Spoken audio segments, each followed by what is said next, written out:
And so in switching to electronic spectroscopy, we're going to be dealing with a different potential energy diagram. So we've been dealing with rotation and vibration, then we did row vibrational, and now we're switching over to electronic spectroscopy.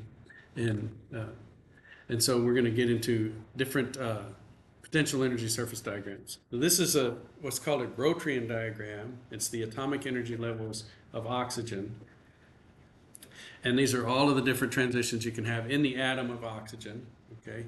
And you have all of the electron configurations down here. So this is that valence, the last valence electrons hopping around in different places, like it's going, say, from a 2p orbital to, say, a 2s orbital, and you've got an energy difference there, or maybe to a d orbital or an f orbital, or even h and I and G and so on. So we have all these different kinds of orbitals in the oxygen atom, and if we put that last electron in any of those other orbitals, we have an excited atom. Okay.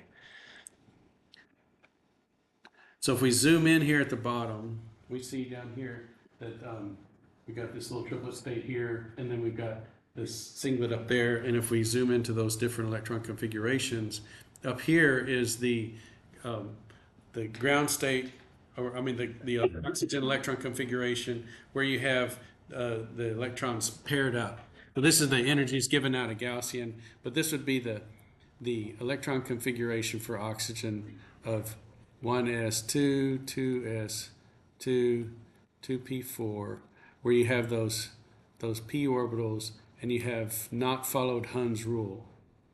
So you've paired up the oxygen electrons like this, and you've got that empty orbital there. Okay, and so that's not the ground state configuration. The ground state configuration is where you have Hund's rule, where you put them all in high spin, so you have all three orbitals have one electron in them, and then you've got a fourth electron, and you put it into that first state.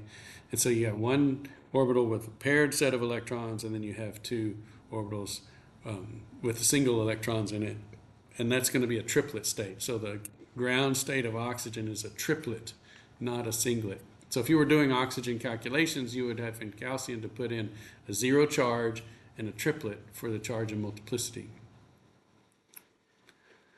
And that difference is quite big. It's 16,000 wave numbers between those. So it's pretty substantial in pairing that electron or not, putting it in a different orbital. Why is that? Well, they think about it that the electrons want their own independent view of the nucleus, and they repel each other. So if I'm putting two electrons in the same orbital, they're sharing a view of the nucleus. Whereas if I put them in their own orbital, they each have an independent view of the nucleus, and the energy of the whole atom is reduced. So in order to put them in the same orbital, I have to increase the energy and put that electron in the same orbital, and they compete with each other.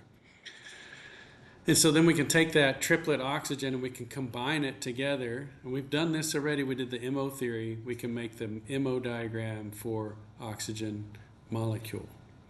And it also is a triplet. So there's our MO diagram for oxygen.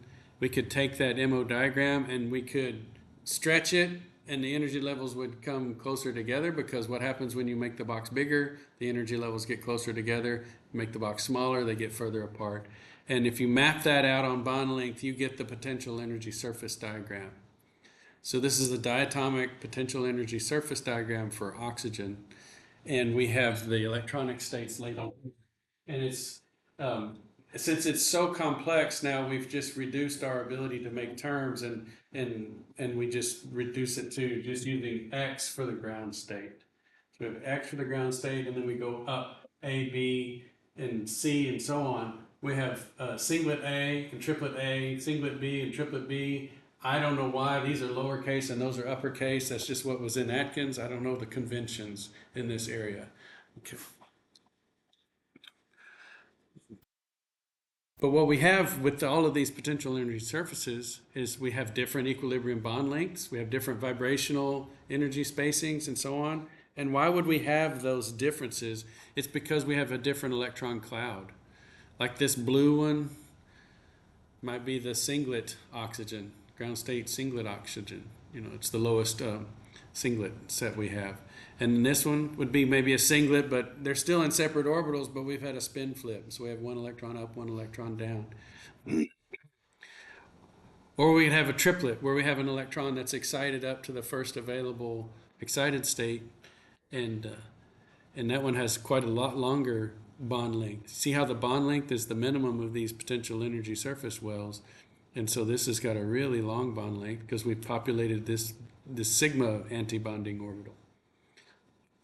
And then we have this one up here, this B state. So you have a different electron cloud, guess what? You're going to have a different bond length. You're going to have a different vibrational manifold, different force constants, and so on. And so this is as complicated as we can draw it, really, because we have two atoms, they're bonded, so we only have one geometric parameter. We have the bond length. Let's go to the next simplest molecule. If you wanted to go from a diatomic to another simple molecule, what would you pick? Like if you were just to grab a simple molecule. Yeah, another diatomic. But if you're picking a more complicated molecule, you said CO2? What'd you say? Yes. Carbon dioxide would be good. Carbon dioxide's good because you have the same bond length and it's still linear and so on. So maybe you could plot like the angle of the molecule and then the bond length to where they have to be the same. And so there you might be able to plot a surface where you have a bond length on this axis, angle on this axis, and then energy on the y-axis. So that would be about as complicated as you can plot, because think about water. We have bond lengths and angle, and so we've got two bond lengths and an angle, and we've already got three parameters. If we wanted to plot energy, we're in a four-dimensional plot now. So we really can't plot anything more complicated than a diatomic or maybe a simple triatomic with certain assumptions like making the bond lengths be equal. Then we could plot that. But what we would get with those multiple geometries is we'd get an actual energy surface. And that surface would dip in certain places where we had the right bond lengths and the right angles, the optimum of those. And then maybe you rotate a methyl and you go over a hill and now the methyl snaps into another position and you have another minimum over here. And so in the molecule, there's an energetic surface that we have, and the horizontal parameters would be all the bond lengths and angles in the molecule, but it's too complicated to plot. But it's still not too complicated to imagine that it's certain dips in the surface, you have an optimized geometry. And maybe there's a rotating thing on it, and you rotate it and you go over a hill, and then it snaps into a new rotational spot, and you got another minimum. Or maybe you have a big, huge bond, and this flips over. Or you've got all the dihedral angles in a protein. Very complicated.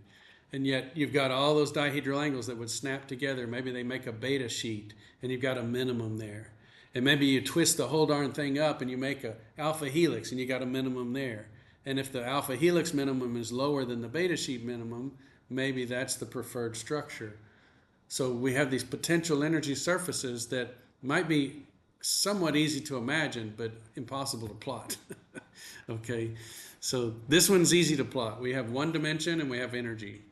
Okay, but we call it a surface. And so I just try to expand upon the reason we call it a surface, because in reality it is a surface. We have complicated bond lengths and angles, and all of those give a different energy. And Gaussian is able to optimize the geometry to find that minimum. That's what it's finding.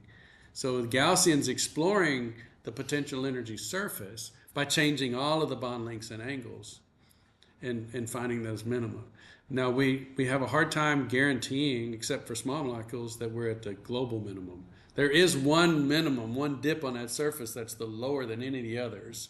And so that would be the global minimum, but a lot of times we're just stuck in a local minimum. So we can't really tell if we're in a local minimum or a global minimum for a big molecule. So, question? Oh, okay.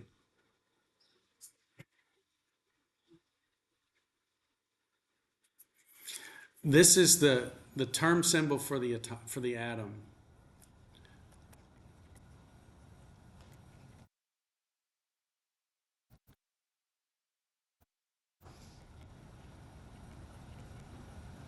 And it's a very elaborate and complex way to label the energy levels and configurations of the atoms. There's like 2 videos on that from the 4448 class. Yeah, it would take 2 lectures yeah, to go through. But it's a good one, if I say so. But yeah, and then you have the singlet D. I just slipped. Okay. You had a question? Oh, okay. Yeah. Yeah. And so then once we excite this molecule, so let's do absorption. We have a photon that comes up. You know, we're in the ground state down here. We shoot this molecule up to some excited state. Now what happens to the molecule? So we have these different fates of excited states. So we have internal conversion, where it can move from one potential energy surface to another with the same multiplicity. So I can show that on the previous slide. So here we have singlet, like a B singlet and an A singlet. And so maybe it gets up here to the B and it rocks around. I kind of think of it as a ball in this well. It's rocking along. And then it hops over onto the A, and now it can go down here. So think of these, I mean, even though there's a discrete vibrational levels, you can think of it as throwing a ball up on this hill and it rocks back and forth in that hill. And then it gets over onto another potential energy surface and it can go lower. And then maybe it hops over to the ground one and it goes all the way to the bottom. So I think of this, we're throwing molecules up in the air, up in the energetic space, and then they're rocking their way down. Okay. And so internal conversion is when it switches potential energy surfaces without changing multiplicity. And intersystem crossing is when it changes multiplicity. So there's two different types of surfaces. There's like singlet states and triplet states are the ones that we're going to talk about. And if they go triplet to triplet, no problem. That's internal conversion. Can happen really quickly. When they go triplet to singlet or singlet to triplet, they've changed multiplicity. That's called intersystem crossing. The molecule could also disassociate. It could have enough energy that it goes, like the vibration isn't enough to hold it together, like the electron cloud. It has enough energy to dissociate. Okay, so that's dissociation. And then pre-dissociation is when there's a change to an intersystem or internal conversion from a bound PES to an unbound PES, meaning it transitions over to one that doesn't have a minimum. We'll see some examples of that. And then these are the non-radiative fates of excited states, and here are the radiative fates of the excited states. We have fluorescence and phosphorescence. And so an example of fluorescence would be singlet to singlet. It could also be triplet to triplet. But notice there's no change in multiplicity. Whereas phosphorescence, there is a change in multiplicity. It's like triplet to singlet or singlet to triplet. This one is allowed and it's fast, and this one is forbidden, so it takes longer to happen. There has to be some symmetry breaking in the molecule. So it will be sitting at that triplet state minimum until some vibration or rotation or perturbation causes the symmetry to break, and then it becomes allowed and it happens. But it collects molecules in the excited state and leaks them out slowly. And this is where our glow-in-the-dark stuff comes from. There are phosphorescent compounds that we can blend into paints and plastics, and then we can charge them up with light. And so they're all getting charged up into the excited state, and then we turn the lights out and it glows. It's letting out its light over time, very slowly.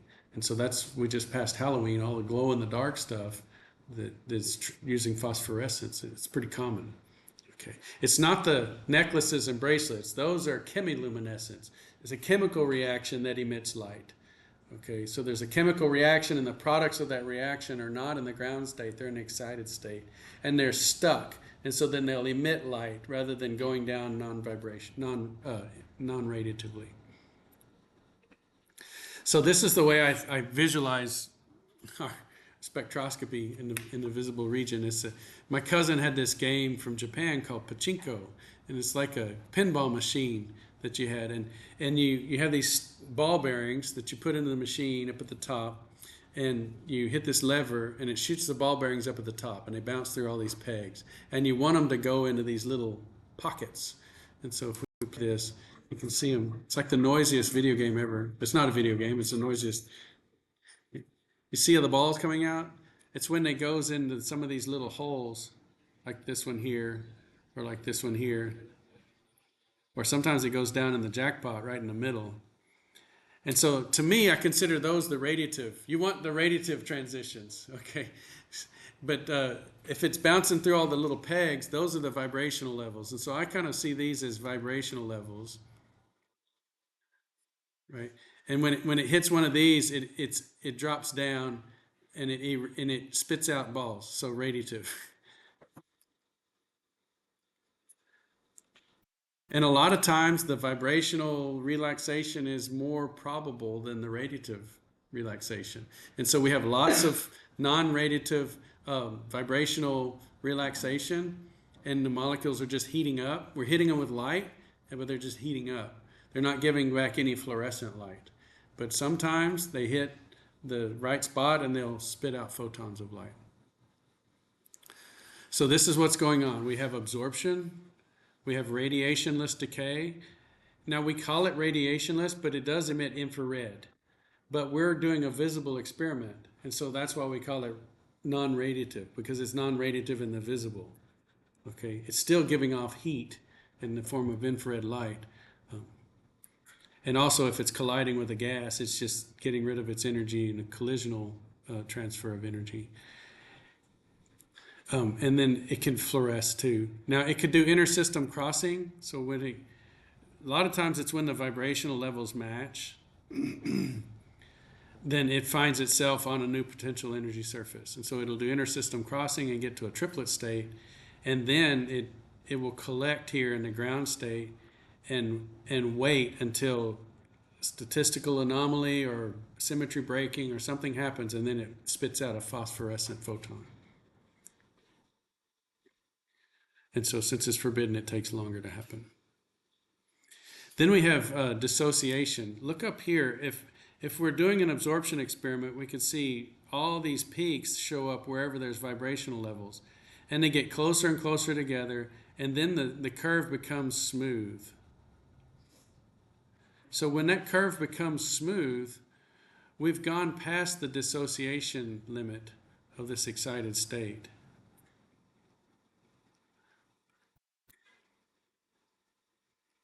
We'll call it D0 prime because it's in the upper state.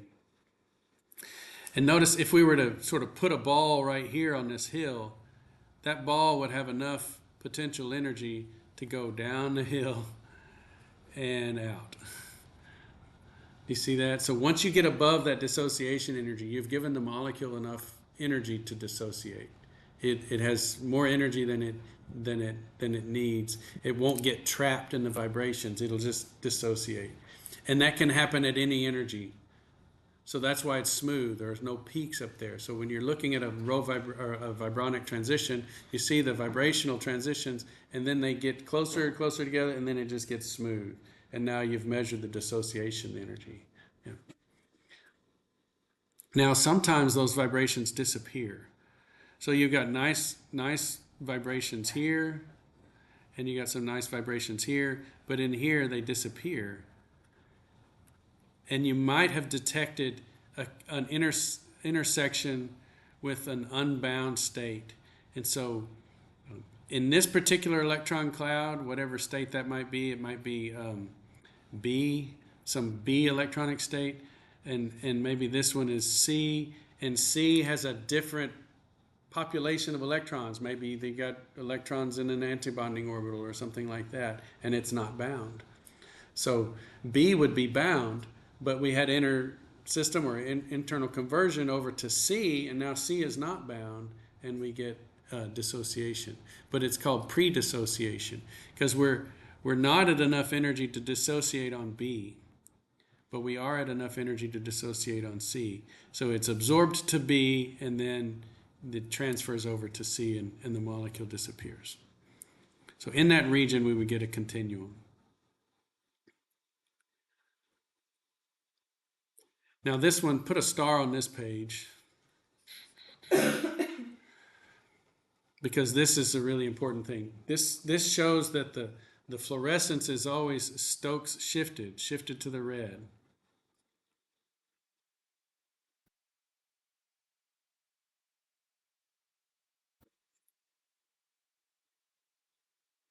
And this diagram explains why.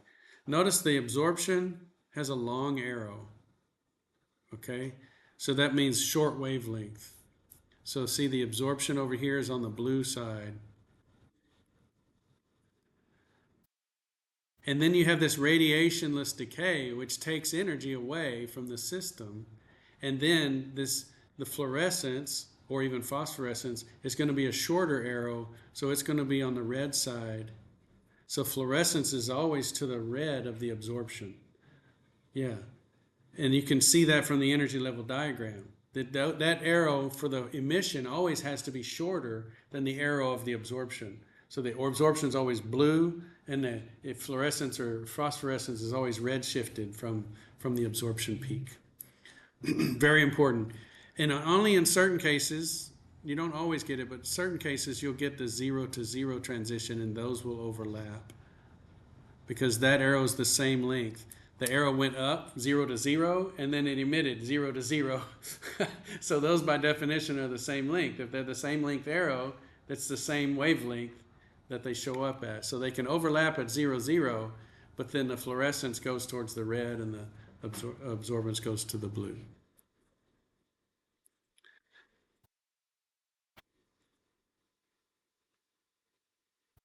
This is important in Raman spectroscopy. Let me make an application here, because if you were able to do anti-Stokes Raman is blue shifted from the excitation laser. And so you can't have any fluorescence interference because fluorescence is always red shifted. So if you could do anti-Stokes Raman, you have a 0 background. You don't have to worry about fluorescence.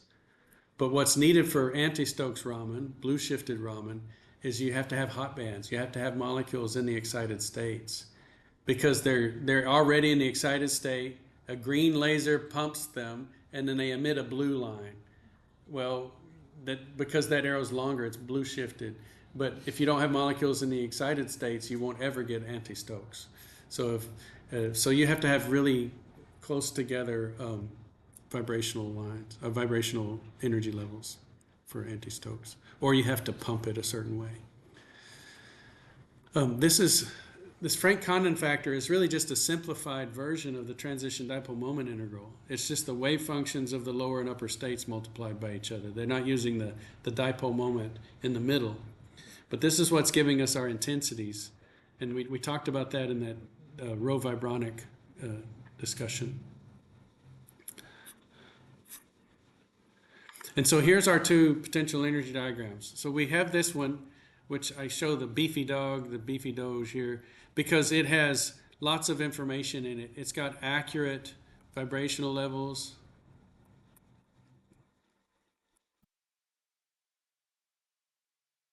You know, this whole section is accurate, right? But in the Jablonski diagram, it's not. So these vibrational levels here are just an illustration.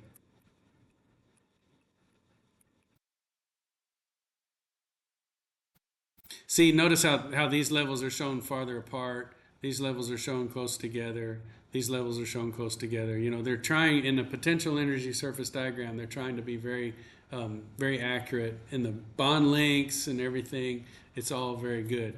But in the Jablonski diagram, we've simplified things. We just have like a S for singlet,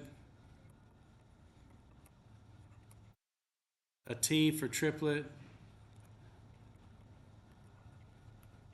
We're just labeling them 0, 1, and 2 for the 0, you know, singlet, the first excited state singlet, the first excited triplet state, and so on. So we're just, it's very simple terminology. We're not getting into you know, like the X and the A and the B states and all of that stuff. Just singlet, triplet. The 0 is the ground state. And also the only accurate thing is the minimum of these. So we'll set that one to 0. This one will be an accurate minimum here, and this will be an accurate minimum there. Those are the only 3 points that are accurate.